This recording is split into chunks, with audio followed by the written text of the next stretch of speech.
श्री गणेशाय नमः।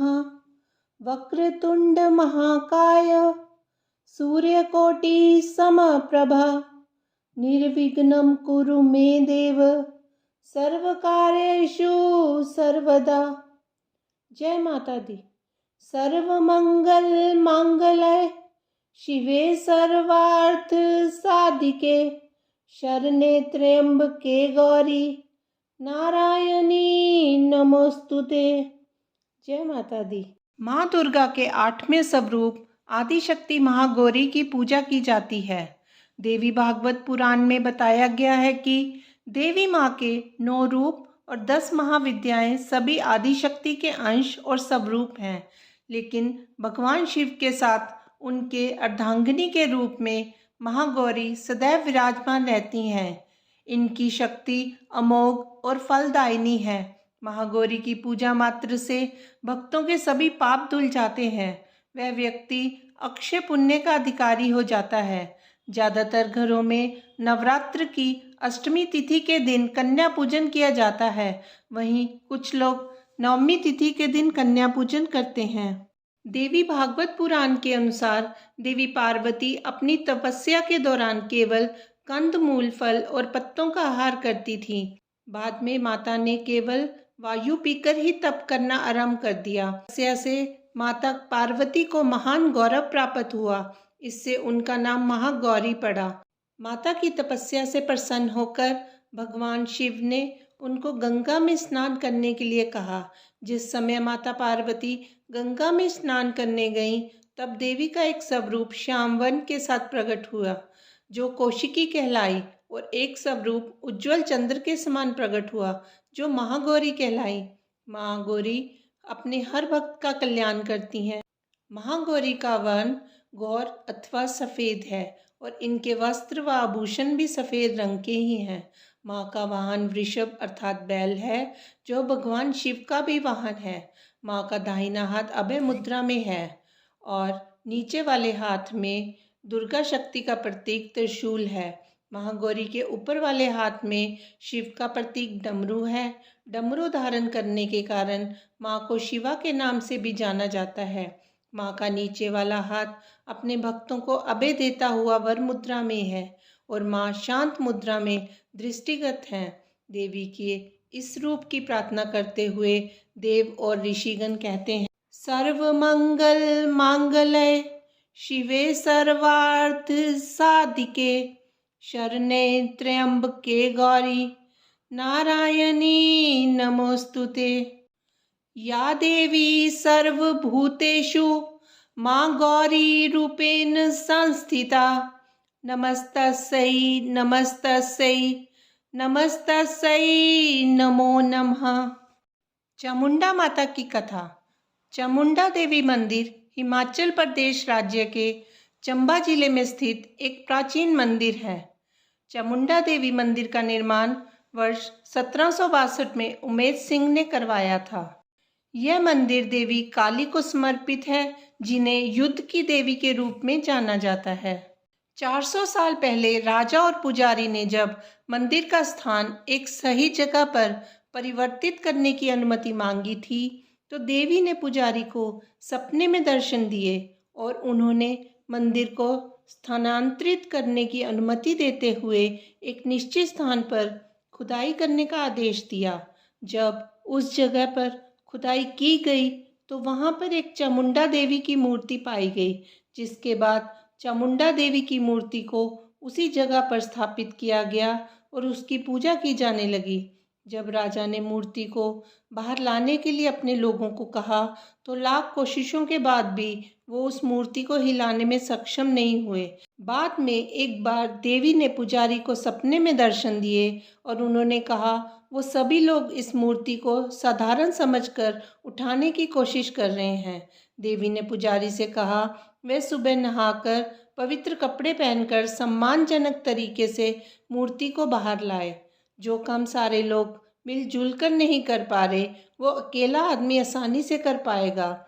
जब पुजारी ने ये सभी बात लोगों को बताई, ये देवी माँ की शक्ति थी कि वे कोई भी मूर्ति को हिला नहीं पाया। दुर्गा सप्तशती 11वां अध्याय। देवताओं द्वारा देवी की स्तुति तथा देवी द्वारा देवताओं को वरदान। ध्यान। मैं भुवनेश्वरी देवी का ध्यान करता हूँ। उनके श्री अंगों की आभा प्रभात काल के सूर्य के समान है और मस्तक पर चंद्रमा का मुकुट है। वह उभरे हुए स्तनों और 3 नेत्रों से युक्त हैं। उनके मुख पर मुस्कान की छटा छाई रहती है और हाथों में वरद, अंकुश, पाश एवं अभय मुद्रा शोभा पाते हैं। ऋषि कहते हैं, देवी के द्वारा वहाँ महादैत्यपति शुंभ के मारे जाने पर इंद्र आदि देवता अग्नि को आगे करके उन कात्यायनी देवी की स्तुति करने लगे। उस समय अभीष्ट की प्राप्ति होने से उनके मुख कमल दमक उठे थे और उनके प्रकाश से दिशाएं भी जगमगा उठी थीं। देवता बोले, शरणागत की पीड़ा दूर करने वाली देवी, हम पर प्रसन्न हो। संपूर्ण जगत की माता, प्रसन्न हो। विश्वेश्वरी, विश्व की रक्षा करो। देवी, तुम ही चराचर जगत की अधीश्वरी हो। तुम इस जगत का एकमात्र आधार हो, क्योंकि पृथ्वी रूप में तुम्हारी ही स्थिति है। देवी, तुम्हारा पराक्रम अलंघनीय है। तुम ही जल रूप में स्थित होकर संपूर्ण जगत को तृप्त करती हो। तुम अनंत बल संपन्न वैष्णवी शक्ति हो। इस विश्व की कारणभूता परामाया हो। देवी, तुमने इस समस्त जगत को मोहित कर रखा है। तुम ही प्रसन्न होने पर इस पृथ्वी पर मोक्ष की प्राप्ति कराती हो। देवी, संपूर्ण विद्याएं तुम्हारे ही भिन्न भिन्न स्वरूप हैं। जगत में जितनी स्त्रियां हैं वह सब तुम्हारी ही मूर्तियां हैं। जगदम्ब, एकमात्र तुमने ही इस विश्व को व्याप्त कर रखा है। तुम्हारी स्तुति क्या हो सकती है। तुम तो स्तवन करने योग्य पदार्थों से परे एवं परावानी हो। जब तुम सर्वस्व रूपा देवी स्वर्ग तथा मोक्ष प्रदान करने वाली हो, तब इसी रूप में तुम्हारी स्तुति हो गई। तुम्हारी स्तुति के लिए इससे अच्छी उक्तियां और क्या हो सकती हैं। बुद्धि रूप से सब लोगों के हृदय में विराजमान रहने वाली तथा स्वर्ग एवं मोक्ष प्रदान करने वाली नारायणी देवी, तुम्हें नमस्कार है। कला, काष्ठा आदि के रूप से क्रमशः परिणाम की ओर ले जाने वाली तथा विश्व का उपसंहार करने में समर्थ नारायणी, तुम्हें नमस्कार है। नारायणी, तुम सब प्रकार का मंगल प्रदान करने वाली मंगलमयी हो। कल्याणदायिनी शिवा हो। सब पुरुषार्थों को सिद्ध करने वाली शरणागत वत्सला, 3 नेत्रों वाली एवं गौरी हो। तुम्हें नमस्कार है। तुम सृष्टि, पालन और संहार की शक्तिभूता सनातनी देवी, गुणों का आधार तथा सर्वगुणमयी हो। नारायणी, तुम्हें नमस्कार है। शरण में आए हुए दीनों एवं पीड़ितों की रक्षा में संलग्न रहने वाली तथा सबकी पीड़ा दूर करने वाली नारायणी देवी, तुम्हें नमस्कार है। नारायणी, तुम ब्रह्मानी का रूप धारण करके हंसों से जुते हुए विमान पर बैठती तथा कुश मिश्रित जल छिड़कती रहती हो। तुम्हें नमस्कार है। माहेश्वरी रूप से त्रिशूल, चंद्रमा एवं सर्प को धारण करने वाली तथा महान वृषभ की पीठ पर बैठने वाली नारायणी देवी, तुम्हें नमस्कार है। मोरों और मुर्गों से घिरी रहने वाली तथा महाशक्ति धारण करने वाली कुमारी रूप धारिणी निष्पापे नारायणी, तुम्हें नमस्कार है। शंख, चक्र, गदा और शारंग धनुष रूप उत्तम आयुधों को धारण करने वाली वैष्णवी शक्ति रूपा नारायणी, तुम प्रसन्न हो। तुम्हें नमस्कार है। हाथ में भयानक महाचक्र लिए दाढ़ों पर धरती को उठाए वराही रूप धारिणी कल्याणमयी नारायणी, तुम्हें नमस्कार है। भयंकर नृसिंह रूप से दैत्यों के वध के लिए उद्योग करने वाली तथा त्रिभुवन की रक्षा में संलग्न रहने वाली नारायणी, तुम्हें नमस्कार है। मस्तक पर किरीट और हाथ में महावज्र धारण करने वाली, सहस्र नेत्रों के कारण उद्दीप्त दिखाई देने वाली और वृत्रासुर के प्राणों का अपहरण करने वाली इंद्र शक्ति रूपा नारायणी देवी, तुम्हें नमस्कार है। शिवदूती रूप से दैत्यों की महती सेना का संहार करने वाली, भयंकर रूप धारण तथा विकट गर्जना करने वाली नारायणी, तुम्हें नमस्कार है। दाढ़ों के कारण विकराल मुख वाली, मुंडमाला से विभूषित, मुंडमर्दिनी चामुंडा रूपा नारायणी तुम्हें नमस्कार है। लक्ष्मी, लज्जा, महाविद्या, श्रद्धा, पुष्टि, स्वदा, ध्रुवा, महारात्रि तथा महाअविद्या रूपा नारायणी तुम्हें नमस्कार है। मेधा, सरस्वती, वरा, भूति, भाभ्रवी, तामसी, नित्या तथा ईशा रूपिणी नारायणी तुम्हें नमस्कार है। सर्व स्वरूपा, सर्वेश्वरी तथा सब प्रकार की शक्तियों से संपन्न दिव्य रूपा दुर्गे देवी सब भयों से हमारी रक्षा करो, तुम्हें नमस्कार है। कात्यायनी, ये 3 लोचनों से विभूषित तुम्हारा सौम्य मुख सब प्रकार के भयों से हमारी रक्षा करे, तुम्हें नमस्कार है। भद्रकाली, ज्वालाओं के कारण विकराल प्रतीत होने वाला अत्यंत भयंकर और समस्त असुरों का संहार करने वाला तुम्हारा त्रिशूल भय से हमें बचाए, तुम्हें नमस्कार है। देवी, जो अपनी ध्वनि से संपूर्ण जगत को व्याप्त करके दैत्यों के तेज नष्ट किए देता है, वह तुम्हारा घंटा हम लोगों की पापों से उसी प्रकार रक्षा करे जैसे माता अपने पुत्रों की बुरे कर्मों से रक्षा करती हैं। चंडिके, तुम्हारे हाथों में सुशोभित खड्ग जो असुरों के रक्त और चर्बी से चर्चित हैं, हमारा मंगल करें, हम तुम्हें नमस्कार करते हैं। देवी, तुम प्रसन्न होने पर सब रोगों को नष्ट कर देती हो और कुपित होने पर मनोवांछित सभी कामनाओं का नाश कर देती हो। जो लोग तुम्हारी शरण में आ चुके हैं उन पर विपत्ति तो आती ही नहीं।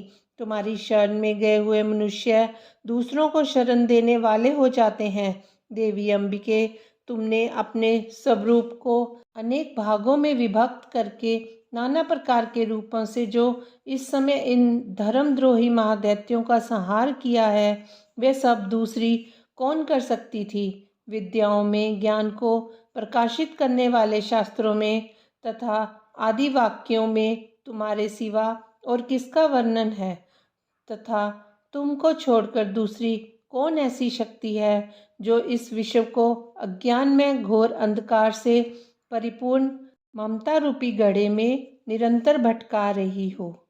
जहाँ राक्षस, जहाँ भयंकर विष वाले सर्प, जहाँ शत्रु, जहाँ लुटेरों की सेना और जहाँ दावानल हो, वहाँ तथा समुद्र के बीच में भी साथ रहकर तुम विश्व की रक्षा करती हो।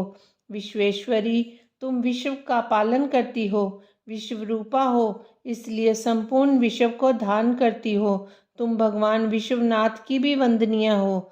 जो लोग भक्तिपूर्वक तुम्हारे सामने मस्तक झुकाते हैं, वह संपूर्ण विश्व को आश्रय देने वाले होते हैं। देवी, प्रसन्न हो, जैसे इस समय असुरों का वध करके तुमने शीघ्र ही हमारी रक्षा की है, उसी प्रकार सदा हमें शत्रुओं के भय से बचाओ। संपूर्ण जगत का पाप नष्ट कर दो और उत्पात एवं पापों के फलस्वरूप प्राप्त होने वाले महामारी आदि बड़े बड़े उपद्रवों को शीघ्र दूर करो। विश्व की पीड़ा दूर करने वाली देवी, हम तुम्हारे चरणों पर पड़े हुए हैं, हम पर प्रसन्न हो। त्रिलोक निवासियों की पूजनीय परमेश्वरी, सब लोगों को वरदान दो। देवी बोली, देवताओं, मैं वर देने को तैयार हूँ। तुम्हारे मन में जिसकी इच्छा हो वह वर मांग लो। संसार के लिए उस उपकारक वर को मैं अवश्य दूंगी। देवता बोले, सर्वेश्वरी, तुम इसी प्रकार तीनों लोकों की समस्त बाधाओं को शांत करो और हमारे शत्रुओं का नाश करती रहो। देवी बोली, देवताओं, वैवस्वत मनवंत्र के 28वें युग में शुंभ और निशुंभ नाम के 2 अन्य महादैत्य उत्पन्न होंगे। तब मैं नंदगोप के घर में उनकी पत्नी यशोदा के गर्भ से अवतीर्ण हो विंध्याचल में जाकर रहूंगी और उक्त दोनों असुरों का नाश करूंगी। फिर अत्यंत भयंकर रूप से पृथ्वी पर अवतार ले मैं विप्रचित्ति नाम वाले दानवों का वध करूंगी। उन भयंकर महादैत्यों को भक्षण करते समय मेरे दांत अनार के फूल की भांति लाल हो जाएंगे। तब स्वर्ग में देवता और मृत्युलोक में मनुष्य सदा मेरी स्तुति करते हुए मुझे रक्तदंतिका कहेंगे। फिर जब पृथ्वी पर 100 वर्षों के लिए वर्षा रुक जाएगी और पानी का अभाव हो जाएगा, उस समय मुनियों के स्तवन करने पर मैं पृथ्वी पर अयोनिजा रूप में प्रकट होंगी और 100 नेत्रों से मुनियों को देखूंगी। अतः मनुष्य शताक्षी इस नाम से मेरा कीर्तन करेंगे। देवताओं, उस समय मैं अपने शरीर से उत्पन्न हुए शाकों द्वारा समस्त संसार का भरण पोषण करूंगी। जब तक वर्षा नहीं होगी तब तक वे शाक ही सबके प्राणों की रक्षा करेंगे। ऐसा करने के कारण पृथ्वी पर शकंबरी के नाम से मेरी ख्याति होगी। उसी अवतार में मैं दुर्गन नामक महादैत्य का वध भी करूंगी। इससे मेरा नाम दुर्गा देवी के रूप में प्रसिद्ध होगा। फिर मैं जब भीम रूप धारण करके मुनियों की रक्षा के लिए हिमालय पर रहने वाले राक्षसों का भक्षण करूंगी, उस समय सब मुनि भक्ति से नतमस्तक होकर मेरी स्तुति करेंगे। तब मेरा नाम भीमा देवी के रूप में विख्यात होगा। जब अरुण नामक दैत्य तीनों लोकों में भारी उपद्रव मचाएगा, तब मैं तीनों लोकों का हित करने के लिए 6 पैरों वाले असंख्य भ्रमरों का रूप धारण करके उस महादैत्य का वध करूंगी। उस समय सब लोग भ्रामरी के नाम से चारों ओर मेरी स्तुति करेंगे। इस प्रकार जब जब संसार में दानवी बाधा उपस्थित होगी, तब तब अवतार लेकर मैं शत्रुओं का संहार करूंगी। 11वां अध्याय संपूर्ण। जय माता दी। महागौरी माता की आरती। जय महागौरी जगत की माया, जय उमा भवानी जय महामाया। हरिद्वार कनखल के पासा, महागौरी तेरा वहाँ निवासा। चंद्रकली और ममता अम्बे, जय शक्ति जय जय माँ जगदम्बे। भीमा देवी विमला माता, कौशिकी देवी जग विख्याता। हिमाचल के घर गौरी रूप तेरा, महाकाली दुर्गा है सब रूप तेरा। सती सत हवन कुंड में था जलाया, उसी धुएं ने रूप काली बनाया। बना धर्म सिंह जो सवारी में आया, तो शंकर ने त्रिशूल अपना दिखाया। तभी माँ ने महागौरी नाम पाया, शरण आने वाले का संकट मिटाया। शनिवार को तेरी पूजा जो करता, माँ बिगड़ा हुआ काम उसका सुधरता। भक्त बोलो तो सोच तुम क्या रहे हो, महागौरी माँ तेरी हरदम जय हो। जय माता दी। शारदीय नवरात्रि के 8वें दिन की आप सभी को हार्दिक शुभकामनाएं। माता रानी आप सब पर अपना आशीर्वाद हमेशा बनाए रखे। जय माता दी।